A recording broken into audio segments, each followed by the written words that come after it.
What's up, guys? Mike Shana back with Michigan Muscle. For those of you guys that don't know, I'm 21 years old. I know a lot of you guys ask about how do I afford my car, how do I, pay for things like that. And the thing I kind of want to talk about today is buying a fast car that's relatively inexpensive is very, very doable for people our age. My Camaro, I bought that car when I was 18. I know there were a lot of guys commenting like, your parents paid for it, whatever, this and that, which isn't the case. And today's video, I want to go kind of show and prove that you can buy a fast car that's relatively inexpensive. So today I want to talk about the ultimate daily driver that you can drive in the winter that's 700 horsepower for under 25 grand. And that, my friends, is a Gen 2 CTS-V.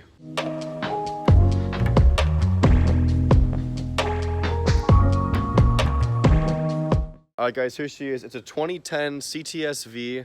It's been built up a little bit, but it's got some mileage on it. But for those of you guys that are in college that want to buy a car that aren't in college, it doesn't matter that, are around 18 to 23, 24, 25, however old, and you want to go fast for cheap, this is the car because you can find them all around now. The Gen 3s are out, so when that happens, the Gen 2 goes down a little bit in price, obviously, just like with the C7 Corvette to the C8 Corvette. There's going to be a drop in price, and these cars, people want to sell them. The people that modify them, they want to sell them and buy the newest one, have the newest one after they've already modified it. And what you can usually do is once the car's already been modified, they're going to sell it dirt cheap because you usually never get any money back on your investment with modifications. So especially in this case, like I said, this car is 700 horsepower, and we're going to go ahead and talk to the owner, and because I don't know much about this car, but we're going to go ahead and find out about it a little bit and let you guys know. All right, we've got Mr. Ryan Grifka here with us. This is his CTS-V. He's going to go over the build list and tell us a little bit about what was done to it when you first bought it and why these cars are such a great deal to buy. So what'd you do, Grifka? So I bought it with the Black Moon ground effects, so that's like the body lowering kit. IROC coupe lowering springs. The body lowering kit, you said? Is it the ground effects kit? Well, the Black Moon ground effects kit, and then the IROC coupe lowering springs. What's the Black Moon ground effects kit? Is that what all this is, the splitter on the front? Yeah, the splitter, the side skirts, and the rear. So that actually replaces the OEM skirts then, right? Yes. A little more aggressive. That's pretty good. Texas Speed headers and catless mid pipes. Is it loud? It's pretty loud. Really? Yep. We'll have to hear that later. MSL plug wires. I have a ZL1 lid with negative 12 amp lines. Lingenfelter EMP pump. Auxiliary tank for the heat exchanger. Weapon X heat exchanger. 2.4 upper pulley. New Era 4-inch cold air intake. ID 1000s. DSX flex fuel kit. And a Gates green belt. So she's corn fed. She is corn fed. Is she fast? She's pretty fast on E. You said how much horsepower is it? 700 to the crank. So that's not bad. That's not bad at all. So that's what was done when you bought the car, right? Yep. So what have you done since then to kind of, I don't know, change the look of the car a little bit more or adjust it to your, your character? Well, I shredded a belt when I first bought it. I had to replace that. I wrapped it orange. It was orange and black for a little bit. And then it was orange camo. I like to call it a pinata version of it. I actually ended up curb rashing the wheels a couple weeks ago on the right side during an unfortunate racing event, and ended up just plastic dipping the next day, so they look a little bit better. But it's a unique touch. I mean, how many V's do you see with red wheels? I've seen none. So exactly. So it's unique. Yep. Very unique. And then what about on the back of the car? Is there anything else there? Did the window tint come with it and all that, or did you do all that stuff? I did all the window tint myself, or I didn't do it myself, but I got it done. Tinted the tail lights, did some white license plate LEDs, did the custom license plate.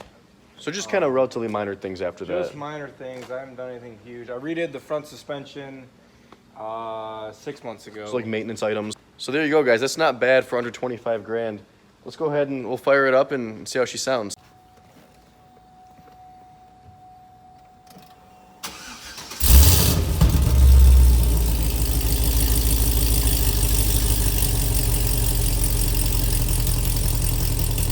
And no cutouts either, you said, right? No cutouts. Just Texas Speed and Performance headers, The 3-inch mid pipe with an X pipe to stock muffler.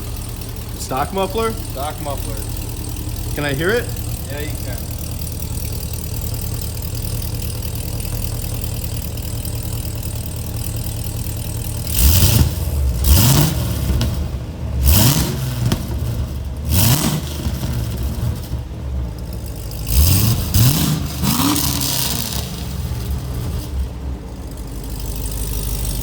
I can smell that corn. Yeah. So another cool thing in this car that it came with is this gauge in the center that replaces the OEM clock. And it's got your intake air temperature, your boost. You can switch to the ethanol percentage if you want to see how much ethanol is in the tank after putting in E85 or if it's flex fuel, depending. But overall, it's in good shape for how many miles are on it? 111,000. 111,000 miles, still running strong. Not too shabby.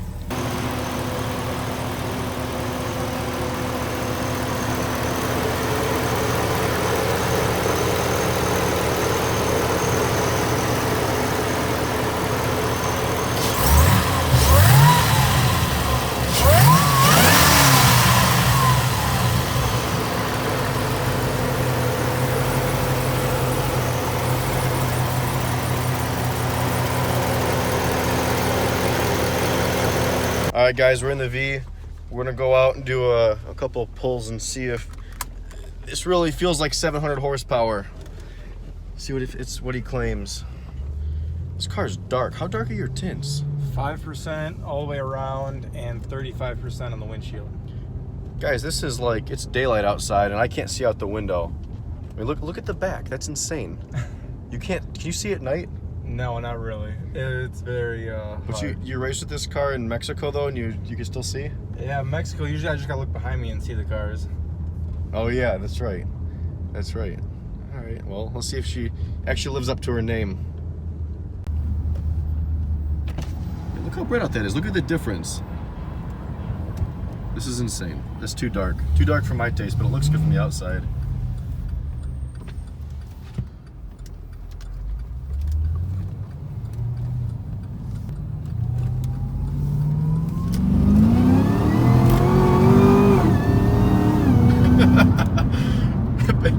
Threw the gyroscope off of my gimbal. So I don't know if you guys could tell from that, but when he hit it, I've got this little gimbal thing that my camera's on, and it totally threw the gimbal off because of the G's it pulled on acceleration. And it's like I had to hold the little gimbal stick sideways because the G's threw it off. So actually, it's still off. So my camera's sideways, but that felt pretty quick. I still don't know if that felt 700 horsepower quick. I gotta feel it again, I think. Just to verify, you know. You pull once it opens up here in Mexico. Yeah, we're going south of the border right now.